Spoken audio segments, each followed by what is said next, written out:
Did you guys know that by becoming a subscriber of the Suzanne Venker Show, you get bonus episodes regarding things like stories about my own marriage, answers to questions about other people's marriages and relationships, and commentary on current events that undermine marriage and the family. You also get free ebooks, early releases of each episode, and a 100% free digital copy of my new book, How to Get Hitched and Stay Hitched. Whew! With all that, who wouldn't want to become a subscriber? It's not even expensive. There are 3 very economical levels from which to choose.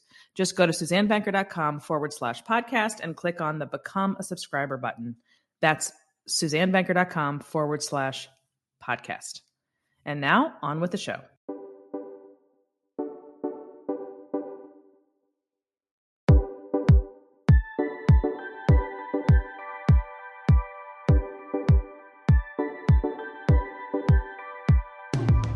From the magnificent Midwest, it's the Suzanne Venker Show, where men and women are equal in value but wildly different by nature. Join us here every week when we challenge the culture's hugely flawed narratives about men, women, sex, and love. From coast to coast and from around the world, thank you for joining us. So today I'm going to talk about how not to raise a feminist son. I've had a lot of requests, I should say, from folks who've asked me something along the lines of, hey, what do we do about our sons, right? How can we best raise sons so that they become men? And there's just a whole slew of comments and from different social media platforms and emails that I get. I have chosen 2 to read to you. One from YouTube, one was a direct email from 2 women. To give you a gist of where I'm going with this, and then I'll get into it. This one's from Keisha. Hi, Suzanne. I keep encountering men who have dated a lot of feminist women. They seem to be used to masculine, overbearing women or women who don't even want marriage and children.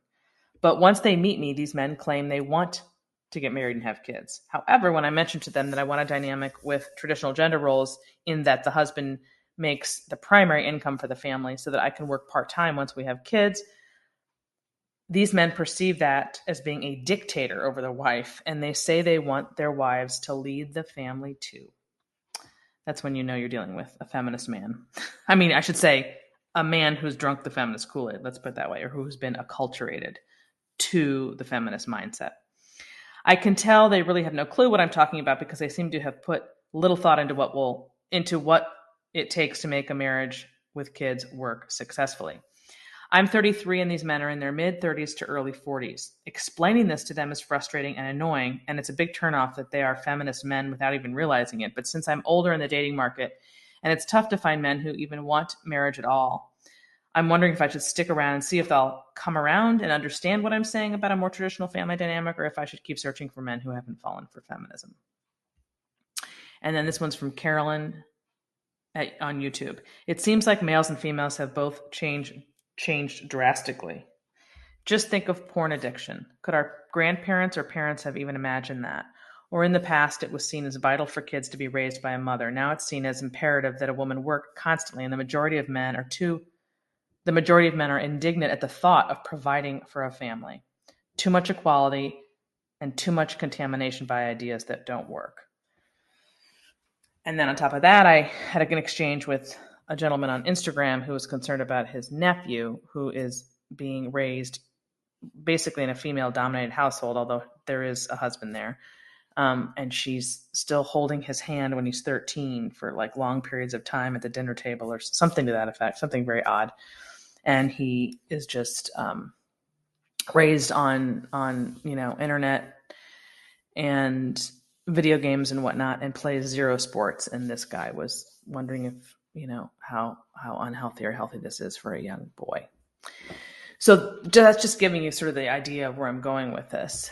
And there's just no question that young men, specifically millennial men, I hate to keep harping on millennials, but they're roughly around the age of 25 to 40 right now. And there's so much a part of the conversation, obviously, since they're having children right now, many of them. And you can see how dramatically they've been acculturated to the equality mindset and the belief that men and women are effectively interchangeable. So there's just no question that we have a nation of men who have completely consumed these lies that the culture has told women just as much as the women have. And this is highly problematic because at this point, it's just not one sex, but it's both sexes that have fallen into this. And so if they get married and this happens to all the time, I'm constantly getting emails from women who want to stay home with their children and have to convince their husbands that this is the right thing to do. And that, or just to agree with that, family arrangement or what have you. This was completely unheard of, just as recent as in my day when I was having children, although I had them a little later in life because I was married before. So basically anybody, I don't know, under 40, over, let's say 40 or 45, definitely 45, would not be able to relate to this at all, because even though there were quote unquote working mothers in my day, and still are, of course, the whole mentality about it wasn't a fait accompli. So it was you didn't have to explain to your spouse why what the benefits are about being at home with your kids. And many of those husbands wanted that themselves and would openly admit that, because maybe they didn't have a mom at home themselves and they wanted a completely different upbringing for their kids. So, I mean, that was certainly the case with my husband and me. So, and I don't think we're that unusual. But gosh, you fast forward 15, 20 years and it's all different. It's completely different.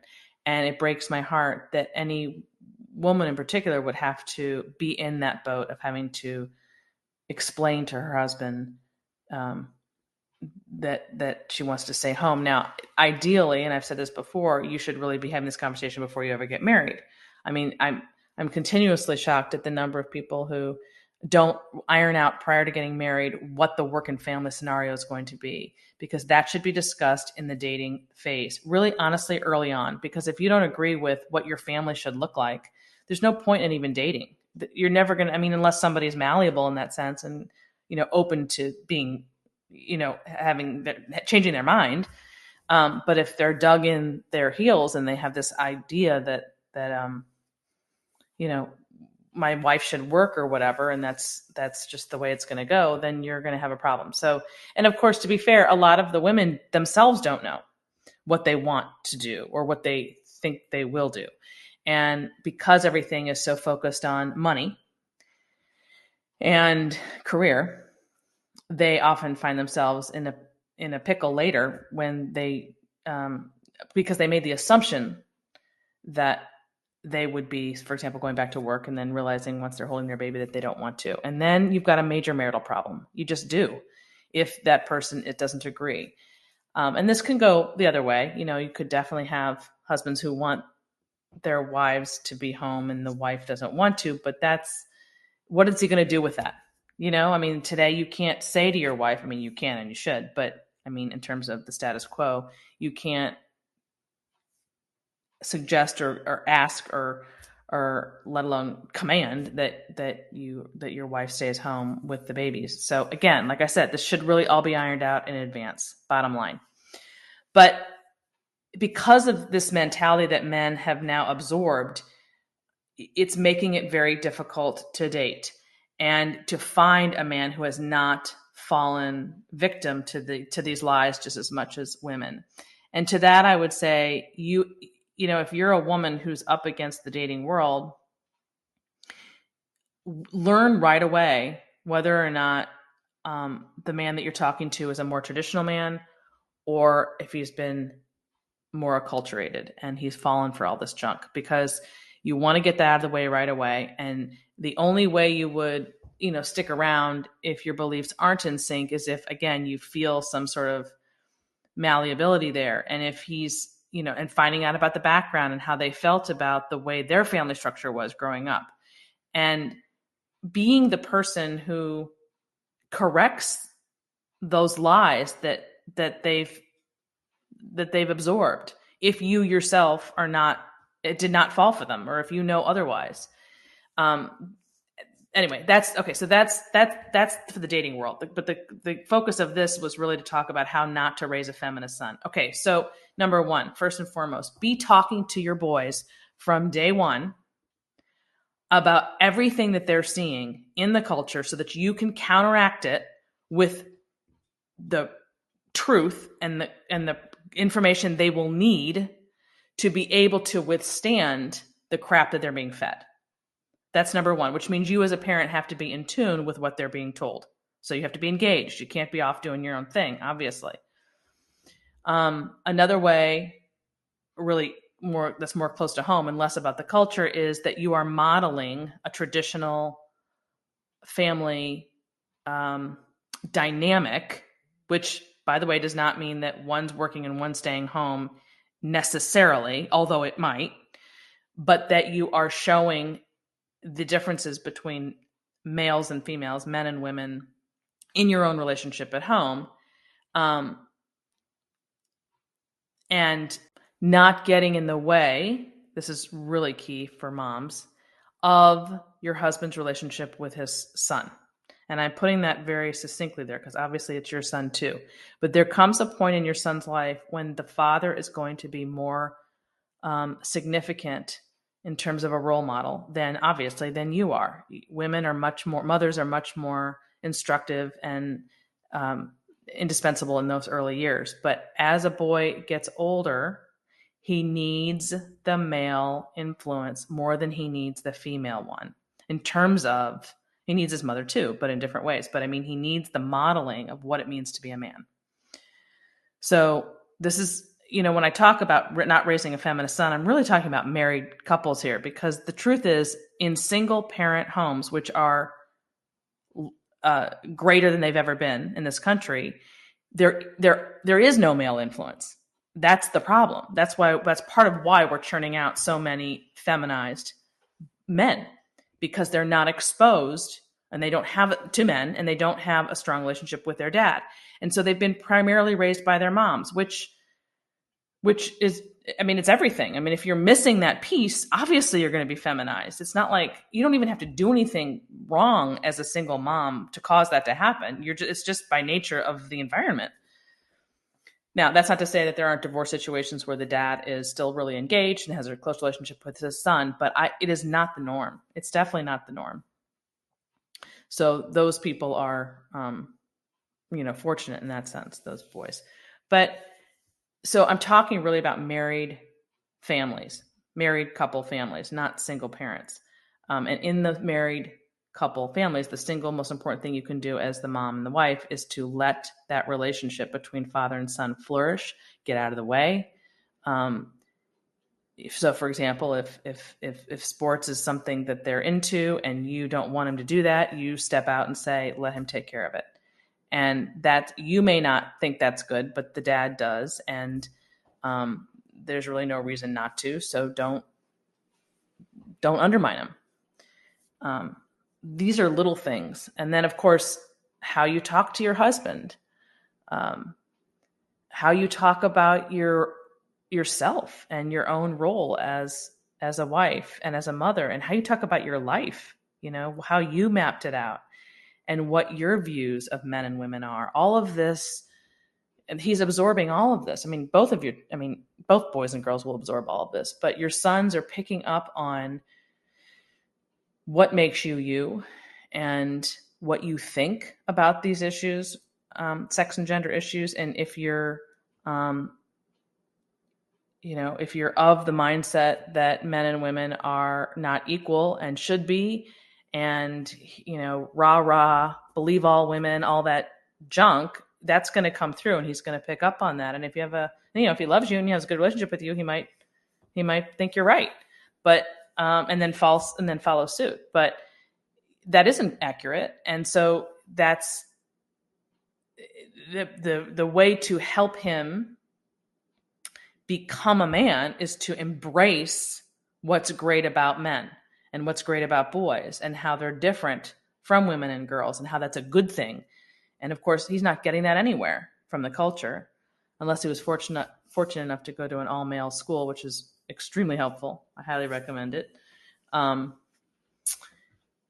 yeah, so basically you have to just be really, really proactive in a way that our own mothers didn't have to be with sons, because they weren't getting slammed from the culture left and right that boys should be girls and boys should be softer and boys are toxic and all of that crap. So it's 1,000 times harder to raise a son, to raise children, period, today, but to raise a son for sure.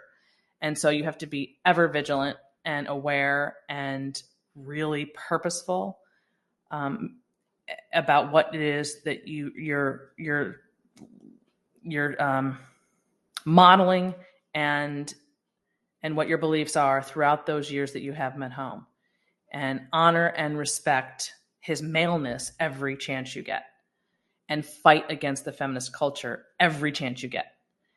And if you've done that, the more you do that, the more, and if you have a good relationship with him, of course, if you've established that part, he will be able to better withstand this idea that there's something wrong with him and he needs to become more like women, and that women are downtrodden and, should be working to produce an income their entire lives. Otherwise, they're not worthy, and all of the rest of the crap that comes their way. So, yeah, I hope that answers these questions that I'm getting about how to raise our sons in these times. It's very, very difficult, and it's been a little bit easier for me, obviously, needless to say, because of what I do. So, I can't use myself as a gauge, because it's just, there's no way he would have come out any differently than he has. My own son, but I have to think about this from, just the regular person who has a regular job and a regular life. And it's extremely difficult. And I wish that there was something more positive to say about that, but it's possible and it's doable, but you just can't. It's almost like you can't turn away for a minute, because there's some other crap that's going to be fed to your son, and you have to counteract it. So good luck. And that ends this hour of the Suzanne Venker Show. Before you leave us, I'd appreciate it if you'd take 1 minute to give us a review at Apple Podcasts or whatever platform you use. If you've done that already, or if you can't leave a review on your podcast player for some reason, please consider sharing the show with a friend or a family member. Word of mouth is the primary way we get the word out about the Suzanne Venker Show. Thanks for listening, everyone. Have a great week.